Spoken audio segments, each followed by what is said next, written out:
Graças a Deus.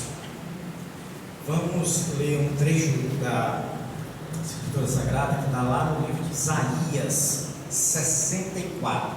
Isaías 64.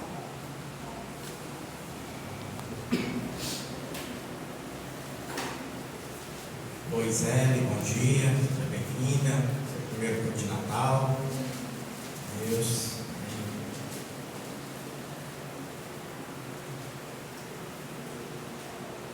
Isaías 64, 1 diz assim: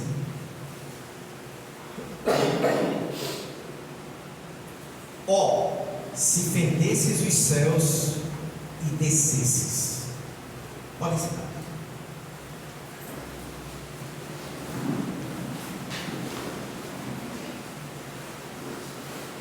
Como foi mostrado aqui, apresentação aqui, visual, teatral, como eu chamo, o profeta Isaías viveu uma época de muita turbulência, porque o seu povo, Israel, estava sendo atacado por povos vizinhos, Síria, a Assíria. E quando o profeta suspira, assim, ó, até cantamos aqui, ó, Noite Santa, é um suspiro, é um anelo, é um desejo apaixonado, esse ó, queria tanto. É aquela coisa, quando você fala um ó, você deseja uma coisa que, se ela não acontecesse, te faz sofrer. Queria tanto que uma pessoa viesse. Não é assim, eu queria que ela viesse, mas se ela não vier, está tudo bem. Não, a falta dela me causa um vazio. Então o profeta diz: se fendesses os céus e descesse. Eu queria muito que isso acontecesse. Não é tanto faz, não. Eu queria muito que Deus descesse, fendesse do céu, rasgasse os céus e descesse. Mas como eu falei, Isaías, ele vive numa época de turbulência, em que o seu povo está sendo atacado. Ele quer que Deus desça, não pelos motivos que nós queremos que Deus desça, ou não pelos motivos que nós devemos ter. Isaías quer que Deus desça para afrontar os seus inimigos. Ele diz isso, inclusive: se fendesse os céus e descesse, se os montes tremessem na tua presença, como quando fogo inflama os graveiros, como quando faz ferver as águas, para fazeres notório o teu nome aos teus adversários. Os adversários de Deus, da visão de Isaías, são os adversários dele, de sorte que as nações tremessem da tua presença. Isaías quer que Deus desça para que os inimigos dele tremam. Como que, dizendo aos seus inimigos, você está vendo aí, meu Deus, aí? Como alguém que chama um irmão mais velho, mais forte, para enfrentar um problema na escola? Meu irmão aqui, Isaías quer que Deus desça para enfrentar os inimigos dele, Isaías, e do seu povo. Ele quer que sua nação fique em segurança. E seria muito bom se Deus descesse, tremesse os céus, jogasse umas rajadas de fogo, para impressionar os seus inimigos. Mas irmão C.S. Lewis tem uma frase curiosa, Ele diz: eu dou graças a Deus pelas minhas orações que não foram atendidas. C.S. Lewis diz: se minhas orações todas fossem atendidas, seria um problema. Porque nem todo desejo meu é bom, nem todo ó é por uma coisa boa. E a Bíblia diz no próprio livro de Isaías que os planos de Deus são maiores do que os planos dos homens. Porque como o céu é distante da terra, os seus pensamentos são maiores do que os nossos. Isaías quer que Deus desça para tremer os céus e rajada de fogo nos inimigos. Aliás, não é só Isaías não, tá? João diz lá no Evangelho de Lucas que quando Jesus não é bem recebido numa aldeia de samaritanos, que não gostavam dos judeus, a Bíblia diz que João teve uma ideia, ele teve um desejo, fala assim, está na Bíblia, mas ele teve um desejo, e ele diz a Jesus o seu desejo: Senhor, tu queres que peçamos a Deus para Deus descer fogo dos céus e consumir os samaritanos, matar os samaritanos, queimados? Isso não seria uma boa ideia? Jesus disse: não, vocês não sabem de que espírito sois, porque eu não vim destruir os homens, mas eu vim salvá-los. Vocês querem que Deus faça uma coisa que Deus não tem essa vontade, porque os desejos do homem são muito inferiores ao de Deus. Os desejos do homem é o seu, é o meu. O profeta ansiava uma descida de Deus para afrontar os inimigos. Isaías quer que Deus desça para mostrar os inimigos, mas Deus quer descer para se apresentar a Ele. Às vezes oramos para que Deus faça alguma coisa para outros, mas Deus quer se revelar a você, a mim, não para nos destruir, mas para nos transformar, porque Ele é muito mais poderoso. Ele é poderoso para fazer muito mais daquilo que pedimos e pensamos. Eu sempre penso numa história que eu acho meio enigmática, certas nuances dessa história. Jesus está numa casa, provavelmente a sua, Cafarnaum, onde morava Pedro, e a Bíblia diz que muita gente se aglomerou ali na casa de Jesus, e tinha um paralítico que queria ser curado. Lembra dessa história? Só que o paralítico não podia entrar porque ele não andava, e os amigos dele não conseguiam entrar na casa com a maca, que estava lotado. Aí, mas eles tiveram uma ideia: a gente pode subir pelo telhado. O telhado não era como esse aqui, não. Então, podemos subir pelo telhado com uma maca, um grupo de amigos, sei lá quantos. Vamos destelhar, que não era a telha nossa, né? Vamos afastar a cobertura, uma operação assim, sensacional.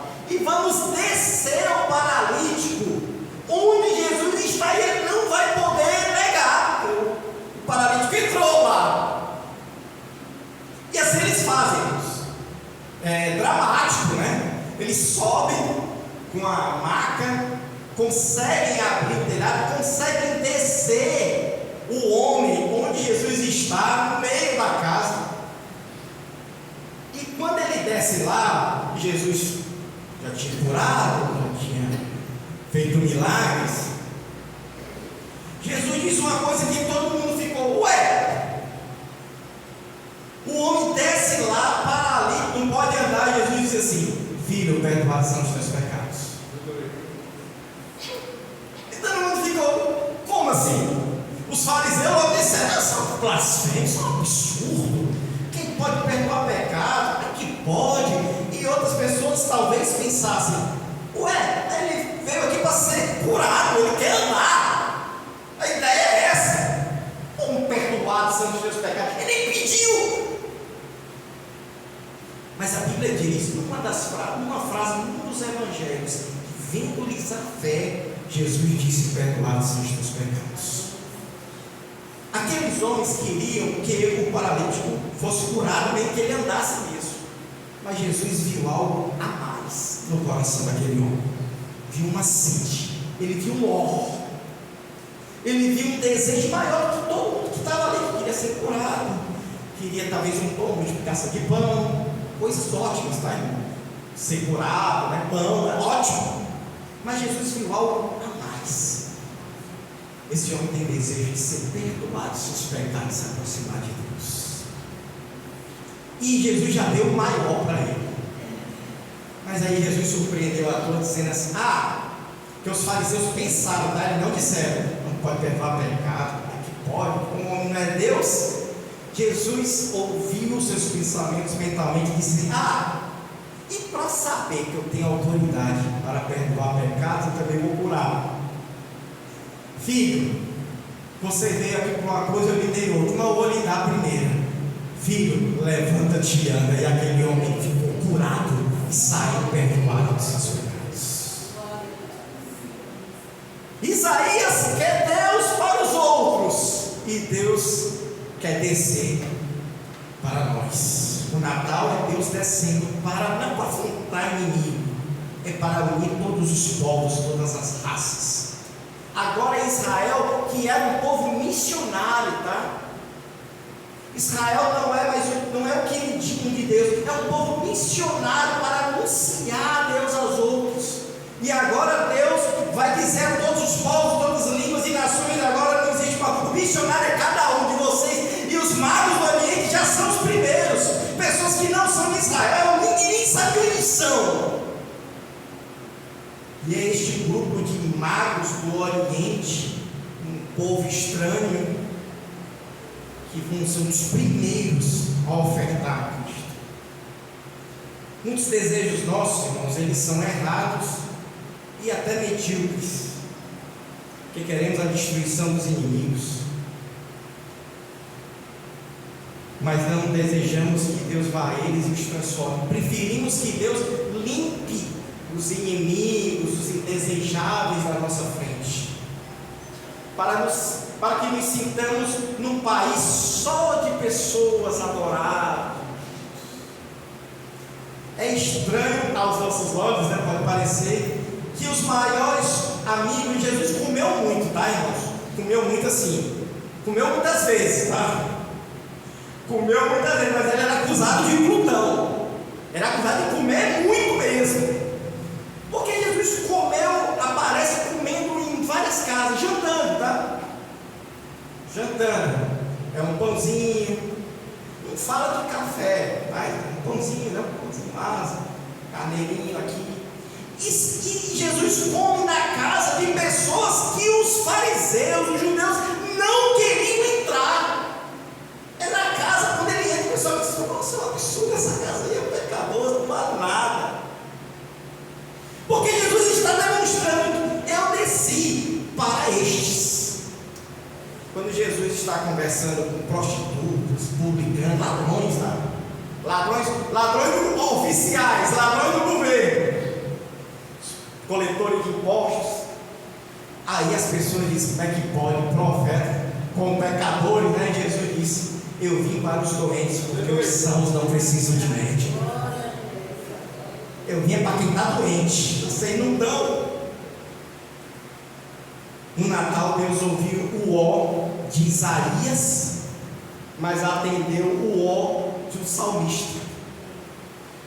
O Salmo 118, irmãos, um salmista também disse um ó, e é Jesus que ele deseja, porque diz assim, no Salmo 118: a pedra que os construtores rejeitaram, essa veio ser a principal pedra angular, e Pedro diz que é Jesus. Quem os construtores rejeitaram, seus Deus colocou como principal. Isso procede do Senhor, é maravilhoso aos nossos olhos. Esse é o dia que o Senhor fez, regozijemo-nos e alegremos-nos nele. E aí o salmista diz o ó que Deus atendeu no Natal: ó Senhor, salva-nos, nós te pedimos. Deus ouviu o ó de Isaías: ó Senhor, vem aqui destruir os nossos inimigos. Mas Deus cumpriu o ó do salmista: ó Senhor, vem e nos salva. O salmista quer Deus para ele, para salvar a vida dele, para perdoar os pecados dele. E é esse Cristo que temos que pedir que desça, não para os outros, mas para nós. Isaías ainda diz, né? Se fendesses o céu, se rasgasse os céus. Quando eu leio isso, irmãos, Isaías dizendo assim: oh Deus, eu queria que tu rasgasse o céu, tu abrisse. Eu penso logo assim, que o céu não é livre acesso, né? Que Deus tem que rasgar. Eu não posso ir até Ele. Não é um cômodo do universo, tá, irmãos? Da terra. Eu estou aqui na terra e tal, estou aqui, eu dou um pulinho lá no céu, né? Lá. Não é como Deus tem que rasgar, Deus tem que abrir, não é assim. Mas se fosse assim era maravilhoso, né? Tinha tanta gente que eu queria ir lá no céu, tem uns anos, tem o próprio Cristo, não comentar, né? Mas tinha tanta gente que eu queria rever, né? Bota um pulinho lá no céu. Essa Bíblia aqui, inclusive, é de uma pessoa que eu queria rever no céu, né? Ela partiu, nos deixou. Essa Bíblia aqui é de uma pessoa que eu queria ir lá. Mas o céu não é simples, não é um comum, não tem Uber no céu. Pede um Uber, você quer ir para onde? Mucuripe? Siqueira? Não, quero ir para o céu. Não tem esse roteiro, não tem esse itinerário. O Uber vai dizer, não localizado. Nós não temos um cartão magnético para passar na porta, né? Vai ter uma porta ali, está fechada, mas passa o cartão, tu entra. Vai dizer o quê? Não autorizado. O seu cartão tem, eu sou de uma religião, fala de Deus. Não autorizado. Eu tenho uma ideologia, comigo é Deus, é pátria, é Deus acima de tudo, é Deus, é Deus. Passa o cartão, não autorizado.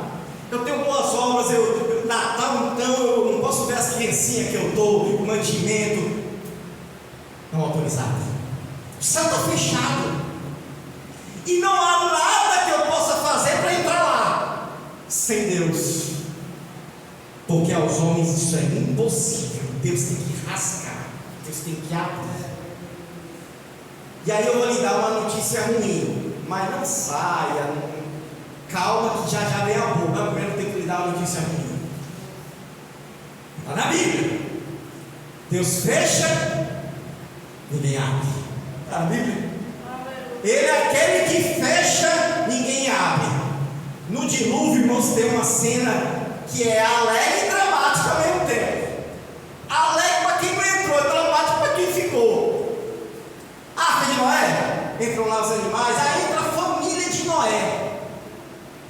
Quando entra a família de Noé, a Bíblia diz assim, Gênesis 3, 7 e 16: e o Senhor fechou a porta. Para Noé foi ótimo, estamos seguros. Se Deus fechou, não vai abrir, não vai vazar, né? Não vai para a água. Nós estamos seguros, estamos salvos. Mas para quem não entrou, é ruim. Quantas pessoas não bateram? O Senhor fechou a porta, não tem como entrar, só eu posso abrir, e o meu plano não é abrir. É dramático para quem ficou. Essa notícia é ruim. Quando Deus fecha, ninguém abre. O pecado fechou a porta a nós, e não há nada que possamos fazer para abrir. Seja uma igreja, slogan, né? Deus na camisa, Deus na camisa, cantarinho, cartão de membro, sou discípulo do fulano de tal. Não adianta não, viu? Faço boas obras, eu dou mais presente de Natal que o Papai Noel. É impressionante. Meu carro vai lotado de presente. Não adianta. O pecado nos separou de Deus. O pecado cerrou o céu para nós. Não podemos entrar. Notícia ruim, mas tem uma boa. A boa está na raiz da palavra evangelho. Evangelho significa boa notícia. Eu tenho agora uma notícia boa, irmãos. E está na Bíblia também, tá? Deus fecha e ninguém abre, mas Deus abre e ninguém fecha. A boa notícia é que Deus abre e ninguém fecha. Mas tem uma boa notícia dentro da boa notícia. Deus abriu as portas do Natal. O salmista, o profeta diz, né? Oh, se fendesse o céu. O Natal é Deus rasgando os céus. É Deus rasgando os céus. É Deus abrindo a porta. Não tem lá em Gênesis, né? Fechou o Senhor abriu. fechadura por dentro só. Deus abriu as portas, irmãos, do céu. Natal é isso. Deus abriu as portas do céu. A igreja, irmão, não é um clubinho de santo, não. Não é um clubinho, não, viu? De santo. Nossa, que nós somos tão santos. Todo mundo que está aqui, que é dessa igreja, sabe que não é, né? Mas porque a gente fala, né? Um pro outro, né? A gente fala as coisas que dá para falar, né? Tem coisa que a gente nem fala, né? Mas não adianta, né? A gente sabe. Não é um clube de santos, não. John Stott, o grande pregador anglicano, disse assim: o crente é um mendigo que achou pão. Nós somos mendigos, mas achamos o pão da vida. Em mim não deu nada, mas eu tenho pão que eu achei. Deus abriu as portas do céu no Natal, não com uma chave, não com uma bomba, com um choro. Deus abriu as portas. Essa aí o teu profeta não podia imaginar. Irmão, Isaías viveu mais de 600 anos antes de Cristo. Oh, se fendesse nos céus. Acho que Deus pensou, você nem imagina o que vai acontecer daqui a 600 e tantos anos. Deus vai abrir as portas do céu com o choro de uma criança. Inclusive choro que eu estou com vontade de ouvir. Eu estou com saudade de choro de criança. Meu menino tudo crescer, não choro mais. E também se chorar não é aquele choro, né? Criança, choro gostoso. Eu gosto. Estou ouvindo ali já. Deus rasgou os céus com o choro de uma criança. Irmão, Jesus chorou. Irmão, se não chorou, Maria deve ter dado ali uma tapinha, né? Porque é de praxe, né? Ter chorado. Chorou várias vezes na Bíblia, né? Mas ali no nascimento, com certeza, né? Chorar. Deus abriu os céus com um choro. Longe do templo, longe dos sacerdotes, longe do rei. Rei judeu, Herodes, tá? Rei, pátria, família, Deus, rei judeu, Herodes. Os magos vão até ele, né? Os magos estão seguindo uma estrela. A quem eles iriam? Para Israel. Vou perguntar ao rei judeu. O rei. Quando você descobriu que ele está, você me avisa. Então lá, quando Jesus nasce, não tem rei, não tem sacerdote, não tem pastor, não tem padre, né? Não tem os religiosos, não tem os próximos que estão distantes, tem os distantes que estavam próximos, tem os pastores, tem os magos que chegam depois. Jesus nasceu, e esse é o rasgo que o profeta suplicou, mas Deus fez mais do que ele pediu. O profeta diz: ó, se fendesse os céus e descesses. Porque Deus tem que descer, porque o homem não pode subir, como já falei.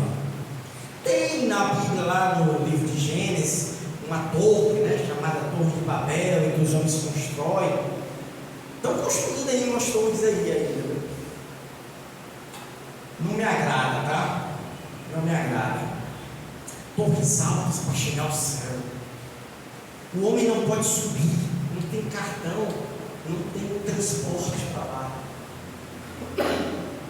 Deus tem que descer, e foi exatamente isso que aconteceu. Se o homem não pode subir a Deus, Deus pode descer até o homem.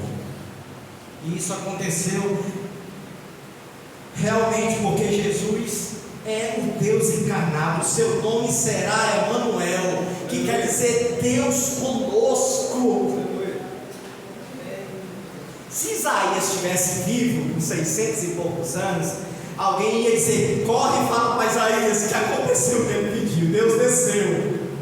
Só que Isaías ia chegar, ele queria ver um Deus soltando fumaça, né, trovão. Ele visse um bebê, e nossa, é assim que a coisa acontece. Ele veio, meus irmãos, na plenitude dos tempos. Plenitude dos tempos, segundo os teólogos, é o tempo determinado por Deus, é o tempo certo. Nem um dia mais, nem um dia menos. Provavelmente não em 25 de dezembro. Algumas igrejas ortodoxas comemoram em janeiro, não importa. Um amigo meu ele disse assim: Jorge, eu não vou comemorar Natal, porque Jesus ainda nasceu no dia 25 de dezembro. Eu, tudo bem, comemora 4 de agosto, 3 de março, 7 de outubro. Comemora outro dia, só tu. Que diferença faz, irmão? É só você, né? Tudo bem. Não é importante. Em Gálatas 4 diz assim: vindo porém na plenitude do tempo, Deus enviou seu Filho. Na plenitude dos tempos, Deus enviou, porque Deus amou o mundo de tal maneira que enviou o seu Filho, para que todo aquele que creia não pereça, mas tenha a vida eterna. Ele abriu os céus.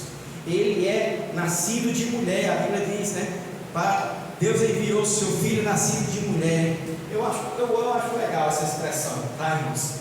Que Jesus nasceu de Maria, né? Deus enviou o nascido de mulher. E lá no livro de Lucas e Mateus tem genealogia, né? Jesus é filho desse, que é filho daquele, que é filho daquele. Na genealogia de Lucas tem Adão. Jesus é filho desse, que é filho desse, que é filho desse. Isso mostra, irmãos, e a gente passou a ver com mais amor, com mais gratidão, esse trabalho de Deus à luz da história, né? Quando Deus teve seu filho Enos, Ele está pensando que vai nascer Jesus, e depois nasce outro, e é Jesus. Talvez os anjos acompanharam por séculos e séculos, por milênios. Nasce um, os anjos talvez, é esse. Como lá o animal do Shrek, né? Já chegou? Já chegou? Não, calma, tem mais. E vai nascendo um, vai nascendo um. Eu fico imaginando a expectativa quando nasce o bisavô de Jesus. Deus tem um pai, um avô e um bisavô, né? Nasce o bisavô de Jesus. E os anjos disseram: é esse? E talvez Deus dissesse: não, mas está perto. Aí nasce o avô de Jesus. E os anjos, agora, esse rapaz está quente.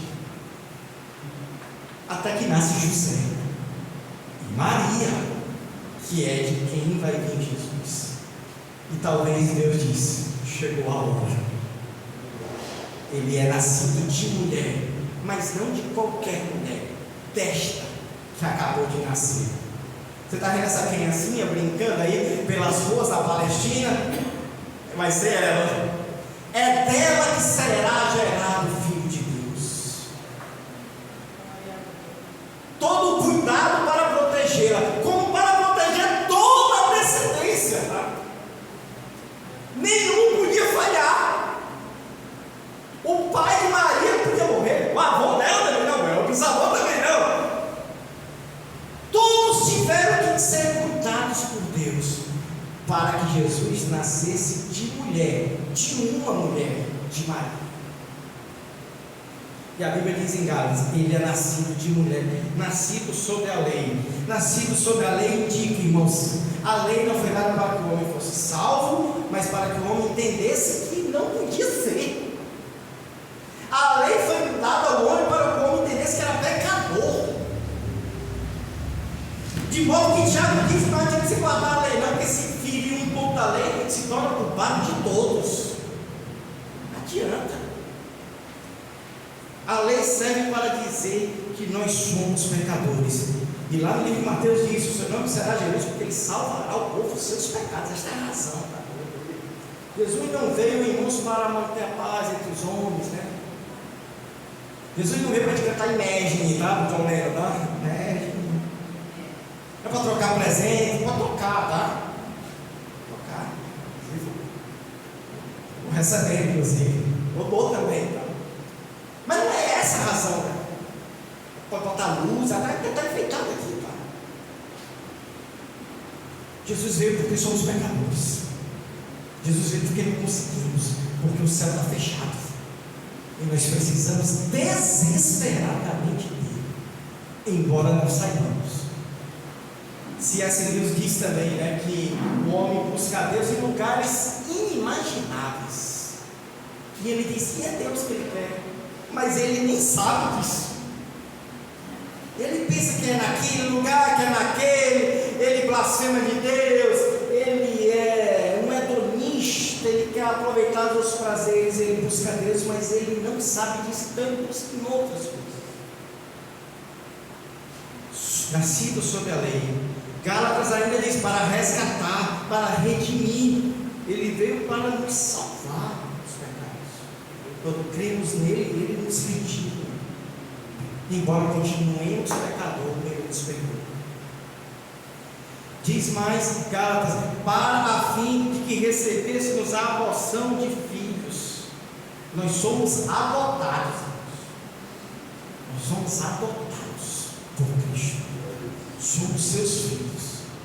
Tem um texto curioso, irmãos, lá no livro de Pedro, que diz que os profetas falavam do Evangelho, nós anunciamos o Evangelho, coisas essas que os anjos anelam para escutar.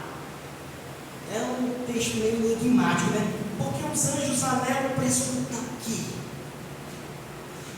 Um teólogo disse que a palavra traduzida ao pé da letra seria assim: quando as pessoas estão pregando o Evangelho, os anjos esticam o pescoço para saber o que é.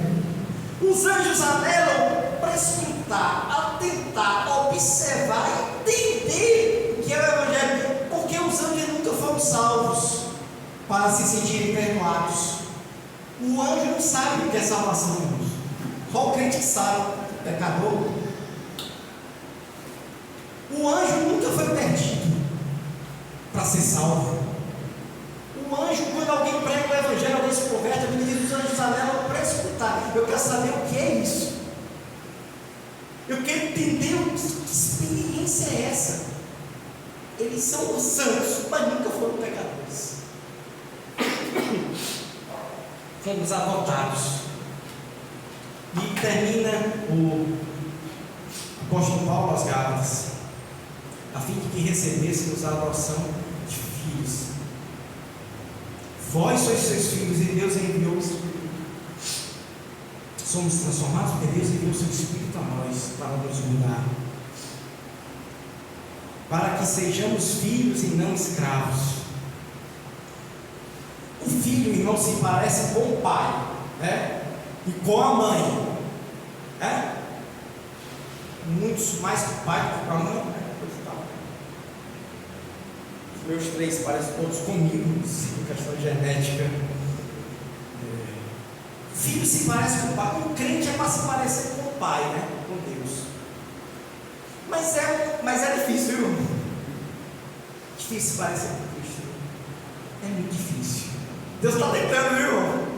É difícil. Fazemos coisas que Cristo fazia e fazemos muitas que Jesus jamais faria. Eu citei aqui, João, eu quero que desça fogo do céu. Nossa, que coisa horrível. Que coisa horrível. Acho que a gente pede, faz certas orações a Deus, primeiro vez, não autorizado, tá? Não autorizado essa oração.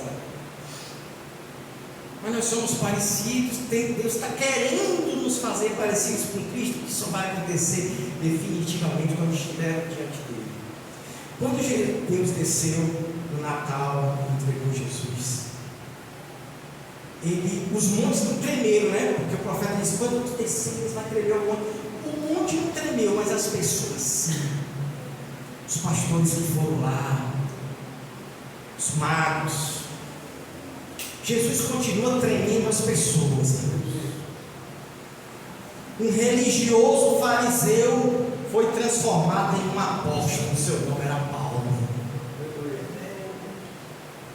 Uma mulher com 7 demônios tremeu diante de Deus, virou seguidora do Mestre. Seu nome é Maria Madalena. Um ladrão de impostos, um ladrão do governo, virou um servo de Deus, deu até dinheiro para os pobres. Seu nome era Zaqueu.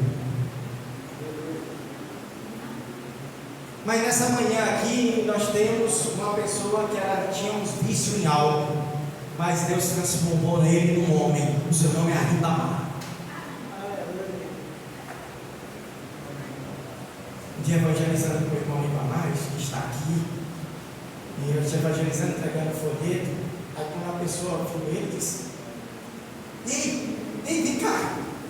Olha aí, ó o Bill. Está diferente, Bill. Um homem transformado por Deus, irmãos, muda. Os montes não tremeram. Olha o irmão Ribamar tremeu. Um roqueiro, este que vos fala, virou líder de mocidade da igreja. Impensável isso, tá, irmão? Impensável, irmãos. Impensável. Eu cantava, a gente somos inúteis, calma. Eu cantava, é bom aprender, a vida é cruel, você vai morrer e não vai para o céu. Eu cantava isso aí. E todo pregando, né? Eu tremi, viu, mano? Literalmente, quando eu encontrei o menino Jesus. Tremi mesmo. Tremi que eu queria que algo acontecesse. Tremi mesmo. Que eu não queria, eu queria estar mais controlado. Eu queria estar mais controlado.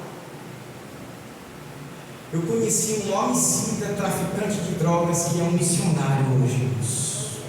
Seu nome é Gilberto, ele já veio aqui a esta igreja. Ele tirou vidas. E agora ele salva vidas. Os montes não tremeram, Isaías. Quando chegar lá no céu, procure Isaías.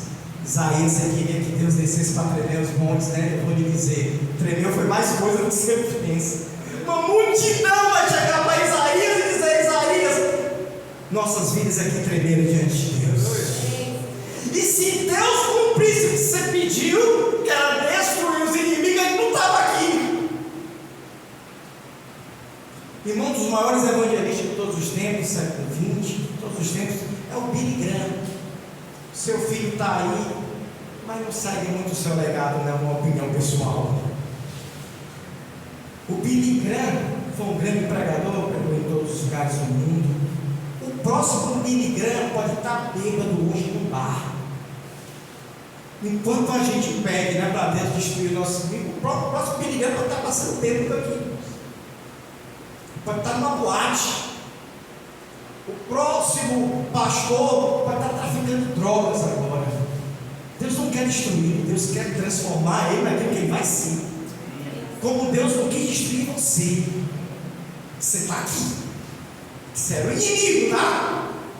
Paulo diz: os inimigos, os amigos do mundo são inimigos de Deus. Você era o inimigo de Deus. Você não declarou assim: sou inimigo de Deus. Mas era. Mas você está aqui. Porque Deus não quer te destruir. Deus quer te salvar. Deus quer te perdoar. Deus quer te transformar nele. Nós somos herdeiros. Diz Paulo aos Gálatas, terminando o versículo 6: porque sois filhos, Deus lhe deu nosso coração o Espírito do seu Filho, de sorte que já não és escravo, porém filho, sendo filho, também herdeiro por Deus. Eu já falei em outras oportunidades, a maior herança que vamos ter de Deus não são ruas de ouro, mar de cristal e árvore da vida,